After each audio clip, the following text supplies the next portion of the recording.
ನನ್ನ ಹೆಸರು ಮಿಂಗಮ್ಮಿ. ನಾನು 10ನೇ ತರಗತಿಯಲ್ಲಿ ಓದುತ್ತಿದ್ದೇನೆ. ನಾನು ಸರ್ಕಾರಿ ಪ್ರೌಢಶಾಲೆ ಹೆಗ್ಗೇರಿಯಿಂದ ಬಂದಿದ್ದೇನೆ.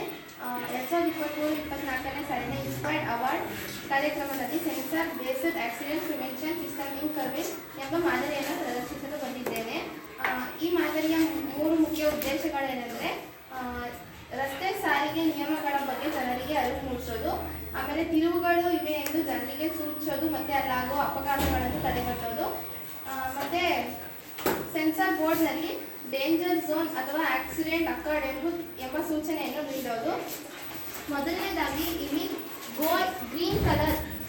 ಗ್ರೀನ್ ಕಲರ್ನಲ್ಲಿ ಗೋ ಎಂದು ಸೂಚಿಸುತ್ತದೆ, ಅಂದರೆ ಮುಂದೆ ಹೋಗಿ ಅಂತ. ಯೆಲ್ಲೋ ಕಲರ್ ಸಿಗ್ನಲ್ ಇದ್ದರೆ ವೆಯ್ಟ್ ಅಂದರೆ ನಿಂತ್ಕೊಳ್ಳಿ ಅಂತ ಅರ್ಥ. ರೆಡ್ ಕಲರ್ ಸೂಚನೆ ಇದ್ದರೆ ಸ್ಟಾಪ್ ಅಂದರೆ ಸಂಪೂರ್ಣವಾಗಿ ನಿಲ್ಲಿ ಅಂತ ಅರ್ಥ. ಈಗ ಇಲ್ಲೊಂದು ಕಾರ್ ಹೋಗ್ತಾ ಇದೆ ರಸ್ತೆನಲ್ಲಿ, ಅವ್ರಿಗೆ ಗೊತ್ತಿರಲ್ಲ ಅಲ್ಲಿ ತಿರುವು ಇದೆ ಅಂತ. ಆದರೆ ಅವ್ರಿಗೆ ಗೊತ್ತಿಲ್ಲದೆ ಇದ್ದಾಗ ಈ ಸೆನ್ಸರ್ ಬೋರ್ಡ್ ಅವರಿಗೆ ಸೂಚನೆಯನ್ನು ನೀಡುತ್ತೆ. ಮತ್ತು ಈ ಕಡೆ ಒಂದು ಕಾರ್ ಹೋಗ್ತಿರುತ್ತೆ, ಅವ್ರಿಗೂ ಕೂಡ ಗೊತ್ತಿರಲ್ಲ ಇಲ್ಲಿ ತಿರುವು ಇದೆ ಅಂತ, ಆವಾಗ ಕೂಡ ಇಲ್ಲಿ ಸೂಚನೆ ನೀಡುತ್ತೆ. ಹಾಗೂ ಏನಾದರೂ ಇನ್ನೂ ಮುಂದೆ ಹೋದರೆ ಅವ್ರಿಗೆ ಇನ್ನೂ ಕೂಡ ಸೂಚಿಸುತ್ತೆ. ಆಕ್ಸಿಡೆಂಟ್ ಝೋನ್ ಎಂಬ ಸೂಚನೆ ಇನ್ನೂ ಕೂಡ ಅವರಿಗೆ ಕಾಣಿಸುತ್ತೆ.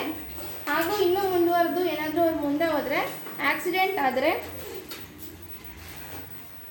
ಈ ಸೆನ್ಸರ್ ಬೋರ್ಡ್ನಲ್ಲಿ ಆಕ್ಸಿಡೆಂಟ್ ಅಕರ್ಡ್ ಎಂಬ ಸೂಚನೆ ಇವರಿಗೆ ಗೊತ್ತಾಗುತ್ತೆ.